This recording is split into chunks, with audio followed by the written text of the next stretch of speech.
지난 2018년 12월 4일 이스라엘의 베냐민 네타냐후 총리는 레바논의 테러 단체인 헤즈볼라가 파놓은 터널 3개가 레바논과 이스라엘의 국경지대에서 발견되었다고 하면서 결국 이스라엘은 이 터널을 파괴하기 위한 작전 노던 쉴드 작전이 시작되었다고 발표했습니다. 지금까지 발견되고 확인된 터널은 비록 3개에 불과하지만 사실은 더 있을 것이라는 것이 이스라엘 당국의 예측입니다. 레바논의 무장단체인 헤즈볼라는 이 터널을 왜 이스라엘을 향해 파놓은 것이며 헤즈볼라는 왜 이렇게 이스라엘을 향해 끝없이 공격을 감행하고 있는 것인지, 그리고 헤즈볼라의 터널과 북한 사이엔 과연 어떤 관계가 있는지 오늘 브레드 브리핑에서 알아보도록 하겠습니다.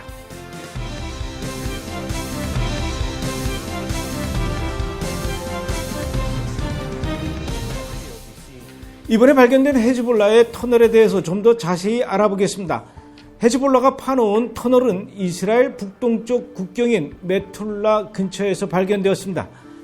이스라엘의 IDF가 의심 지역의 땅에 구멍을 파고 그 속으로 카메라를 집어넣자 카메라에는 넓은 터널이 발견되었고, 카메라를 발견한 헤즈볼라 요원들이 카메라를 들여다본 후 놀라서 도망가는 장면이 포착된 것이죠. 조사 결과 이 터널은 지표면 아래 24m 밑이었고 폭은 1.8m, 높이 1.8m였으며 이스라엘 영토로 54m까지 내려왔습니다. 이 터널 안에는 환기장치와 전기 및 통신시설을 갖추고 있으며 콘크리트로 마감되었던 하마스의 터널과는 달리 단단한 안반을 뚫고 내려왔다는 점에서 그 기술력이 한층 업그레이드 되었다는 것을 알 수가 있죠. 만약에 이 터널을 이용해서 이스라엘 쪽으로 이동을 하게 되면 오토바이가 장착된 사륜구동 오프로드가 헤즈볼라 요원들을 태우고 이동할 수 있을 만큼 넓은 규모였습니다. 이 터널들은 이스라엘 군인들을 납치하여 레바논으로 끌고 가기 위한 용도로 사용될 뿐만 아니라 불시에 헤즈볼라 특공대가 이스라엘 영토로 진입하여 작전을 펼칠 수도 있을 만큼 그런 용도로 보고 있습니다.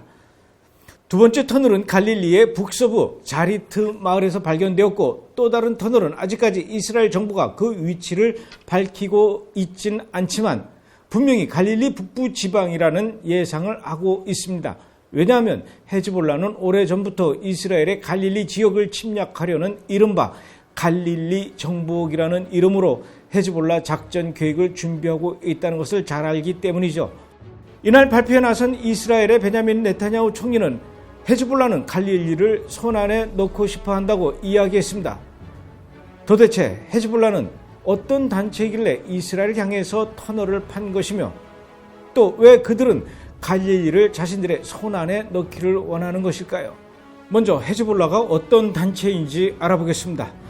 1982년 당시 이스라엘은 자국을 향해 끊임없이 테러를 벌이고 있는 팔레스타인 해방기구 PLO의 뿌리를 뽑겠다며 레바논의 남부 지역을 공격하고 점령했습니다. 그러자 이에 맞서는 아바스 알 무사위가 중심으로 한 이슬람 시아파 무장 저항 조직 헤즈볼라가 탄생한 것이죠. 그렇다면 헤즈볼라의 목표는 무엇일까요? 그들의 선언문에 그 목표가 아주 잘 표현되어 있습니다. 첫 번째 목적은 미국과 이스라엘의 제국주의, 점령된 남부 레바논과 다른 모든 점령된 영토에 맞서 싸우는 것입니다. 두 번째 목표는 이 전쟁을 위해 전 세계의 시아파 무슬림들을 헤즈볼라 아래로 불러 모으는 것입니다. 헤즈볼라의 이데올로기는 시아파 급진주의로 요약되어 있다고 볼 수가 있지요. 헤즈볼라는 이란 지도자 아야톨라 루훌라 호메이니가 개발한 이슬람 시아 신학을 따르고 있는데요.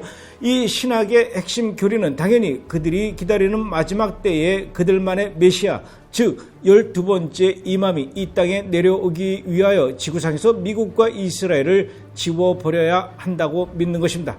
정말 황당하고 무모하며 어처구니 없는 내용들이죠. 이런 신앙적 무장으로 헤즈볼라는 지구상에 미국과 이스라엘을 향한 전쟁을 선포합니다. 헤즈볼라는 탄생하자마자 이스라엘 군과 게릴라전으로 치열한 교전을 펼치며 전투 경험을 쌓았고, 동시에 자살폭탄 테러 전법을 적극적으로 활용하여 이스라엘을 끈질기게 괴롭혀왔습니다. 1982년 헤즈볼라는 수십 명의 유럽인과 미국인을 납치하여 처형을 하는데 이 중에는 미국 CIA, 베이루트 대표인 윌리엄 프란시스 버클리가 포함되어 있었습니다. 1983년에는 레바논 주재 미국 대사관을 향한 2건의 자살 테러로 17명의 미국인을 포함한 63명을 사망하게 하는데, 이때 사용된 폭탄은 12,000파운드의 TNT 폭탄을 사용했다고 하는데요. 이 폭탄은 현재 미군이 사용하고 있는 범용 항공폭탄 중 가장 큰 것이 2,000파운드라고 하니까 그 양이 어느 정도로 어마어마한 것인지 알 수가 있는 것이죠. 미국 해군을 향해 공격하여 241명의 해군과 58명의 프랑스 군인을 사망하게 했습니다. 그렇다면 헤즈볼라는 몇 명이 죽었냐고요? 자살폭탄 테러범만 죽었으니 불과 2명뿐이었습니다. 2명의 헤즈볼라 요원이 이렇게 어마어마한 숫자의 미군을 죽였으니 당연히 자살폭탄 테러로 숨진 헤즈볼라 요원은 영웅으로 떠오른 것이 당연했죠. 1985년에는 139명의 승객과 8명의 승무원이 탑승했던 미국 TWA 항공기를 납치하여 미국인 국적의 승무원들만 모두 살해하고 미국 승객 39명이 17일 동안 인질로 잡혀있다가 풀려나기도 했었습니다. 1992년에는 이란 정보기관의 도움을 받아 아르헨티나의 부에노스아이레스에 있는 이스라엘 대사관에서 자살폭탄 테러를 감행해 29명을 사망하게 하고, 1994년에는 역시 부에노스아이레스에 있는 유대인 커뮤니티 센터를 공격하여 85명을 사망하게 합니다. 1996년에는 사우디아라비아에서 폭탄을 실은 트럭을 타고 코바타워로 돌진하여 19명의 미국인을 사망케 했습니다. 2000년에는 이스라엘과 레바논의 국경에서 3명의 이스라엘 군인을 납치하여 살해했고, 2006년에는 레바논 국경에서 119명의 이스라엘 군인과 44명의 이스라엘 민간인들을 살해합니다. 2012년에는 불가리아에서 이란의 지원으로 헤즈볼라는 42명의 이스라엘 관광객이 타고 가던 관광버스를 공격하여 5명을 살해하기도 했었죠. 우선 굵직한 테러의 사건들만 소개한 것이 이 정도인데, 사실 국제뉴스에 보도되지 않은 것들까지 소개한다면 오늘 1시간 동안 제가 소개해도 모자랄 정도일 겁니다. 헤즈볼라의 테러 시도는 이렇게 끊이지 않고 그 피해도 엄청날 정도입니다. 그런데 더 놀라운 것은 유엔 안보리가 단 한 차례도 헤즈볼라를 테러 단체로 규정한 적이 없었다는 것이죠. 그렇다면 헤즈볼라의 군사력은 도대체 어느 정도이며 그 자금줄은 또 어디서 나올까요? 헤즈볼라의 병력 규모는 정규군 5,000명과 예비군 15,000명을 포함해서 2만여 명에 이른다고 합니다. 최근에는 6만 5천 명까지 증가했다고 하죠. 특히 백화 계곡을 근거지로 하고 있는 후세인 무사위가 이끄는 핵심 조직 이슬람 아말은 자살 특공대를 운영하는 것으로 아주 유명합니다. 1000명에서 1400명으로 추산되는 조직원으로 구성된 이슬람 아말은 베이루트를 거점으로 활동하는 100명의 최정예 자살 특공대를 지휘하고 복장도 일반 정규군과 비슷하다고 합니다.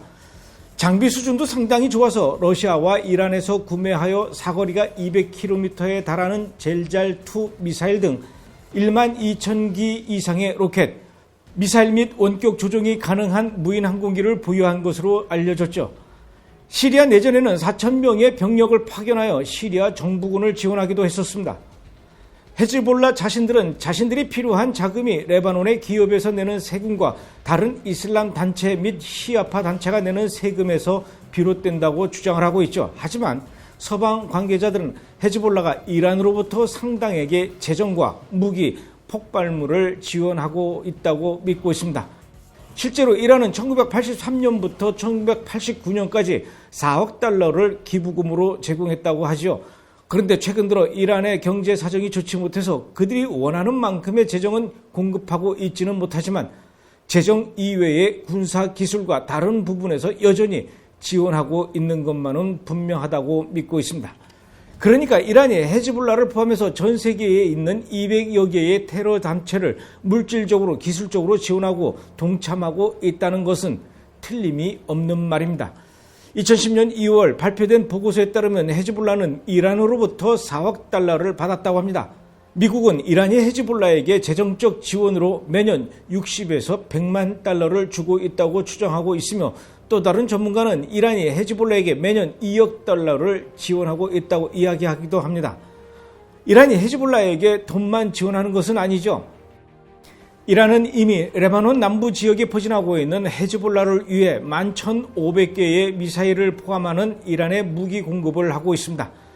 그리고 헤즈볼라는 게릴라전, 미사일 및 로켓포 발사, 무인 항공기 운용, 해양 전쟁 및 재래식 전쟁 작전 등을 위해 이란에서 훈련을 받아왔습니다. 2006년 7월 12일 이스라엘 국경 수비대에서 이스라엘 군인 2명을 납치한 혐의로 2006년 8월 IDF에 의해서 체포된 헤즈볼라 요원 마흐무드 알리 슐레이만은 신문 과정에서 이란에서 무기 훈련과 종교 교육을 받았다고 인정했기 때문이죠. 2006년 8월 4일 이스라엘의 방위산업 매거진 제인스 디펜스 위클리는 헤즈볼라가 2006년 이스라엘과 레바논 사이에 일어난 분쟁에서 지속적으로 무기를 공급할 것을 이란에 요청했다고 보도하기도 했습니다. 현재 인티파다 회의 사무총장 역할을 하고 있는 전 주 레바논 대사 모타샤미 프루는 헤즈볼라가 레바논 방위를 위해 이란의 무기를 사용하는 축복을 받았다면서 이란이 시아파 민병대에 미사일을 전달했다고 이란 신문에 말하기도 했었습니다. 이스라엘 방위군은 헤즈볼라를 사실상 이란 군대의 한 팔로 간주하고 있습니다.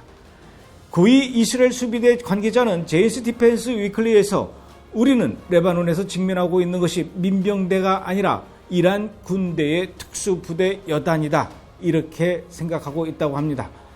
2007년 인터뷰에서 헤즈볼라의 나임 카셈 사무총장은 이란의 아랍어 TV 방송국 알까우따르에 레바논의 모든 테러 공격과 자살폭탄 테러는 테헤란의 아야톨라가 승인해야 한다, 이렇게 말하기도 했었습니다. 이렇게 국제 테러 조직이며 이스라엘을 향해 끊임없이 공격을 시도하고 있는 헤즈볼라는 분명히 이란과 연계하고 이란으로부터 자금과 무기와 군사 기술을 지원받아 활동을 해오고 있습니다. 그리고 마침내 이스라엘 북부 지역의 터널을 뚫어 이스라엘의 생명수라고 할 수 있는 갈릴리 지역을 자신의 손아귀에 넣으려고 하고 있습니다. 다행히 이번에 터널이 발견되어 폭파될 운명에 처해져 있긴 하지만 이스라엘을 향한 끝없는 공격 시도는 분명히 계속 이어질 것입니다. 여러분, 갈릴리가 어떤 곳입니까? 2000년 전 예수님께서 많은 사람들에게 사랑을 설교하고 기적을 행하시며 공적인 사역을 벌이던 곳 아닙니까? 그 갈릴리를 이슬람의 시아파 테러 조직이 장악하려고 했던 것입니다. 사실 이 갈릴리를 향한 시리아와 레바논의 공격은 이번이 처음이 아닙니다. 1948년 이스라엘이 독립을 선언하자 이스라엘을 고사시키기 위해 시리아는 1967년 갈릴리 호수의 수원지인 다네다 댐을 쌓아서 갈릴리 호수를 고갈시킬 계획을 세웠었습니다. 이것을 미리 알게 된 이스라엘은 시리아를 공격하여 갈릴리 호수의 수원지인 단을 되찾는 전쟁, 이른바 6.1 전쟁이 일어나는 빌미를 제공하기도 했었습니다.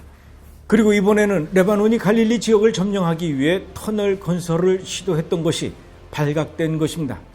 지금도 이스라엘은 이란의 끊임없는 공격에 맞닥뜨리고 있습니다.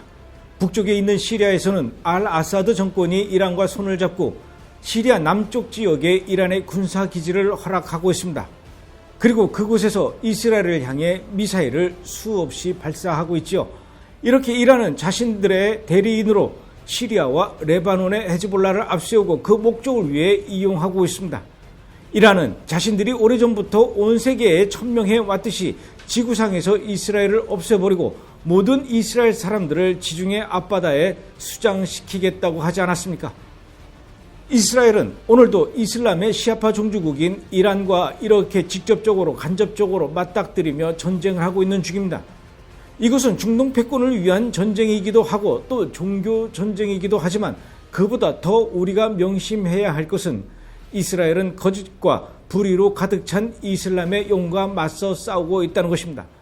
지금도 이슬람은 세계 곳곳에서 테러를 일삼고 있습니다. 이스라엘의 하늘로 미사일을 쏘아대고 있습니다.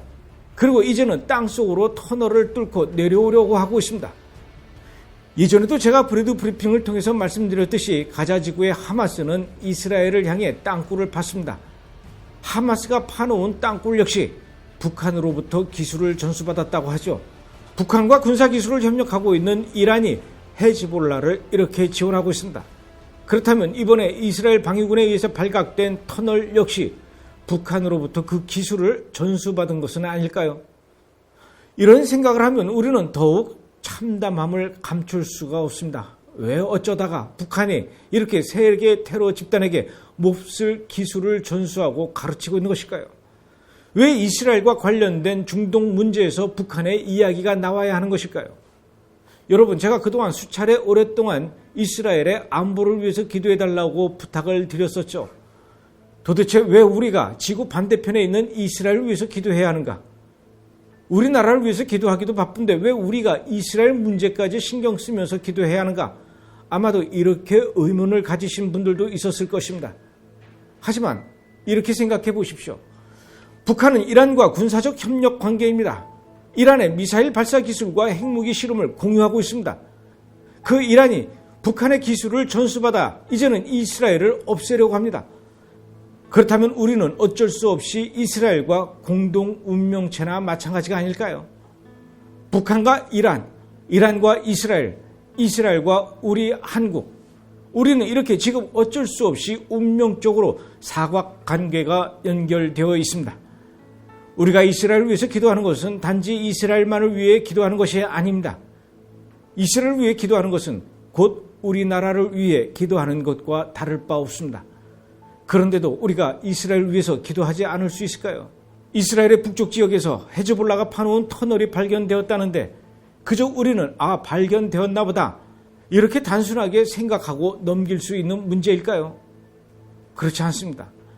이스라엘에서 헤즈볼라가 파놓은 터널이 발견되었다는 소식을 들었을 때 우리는 본능적으로 가슴이 철렁 내려앉아야죠.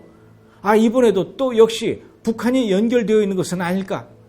만약에 그렇다면 정말 우리 가슴이 무너져야죠. 가슴이 아파야 하고 이스라엘을 위해서 당연히 기도해야죠.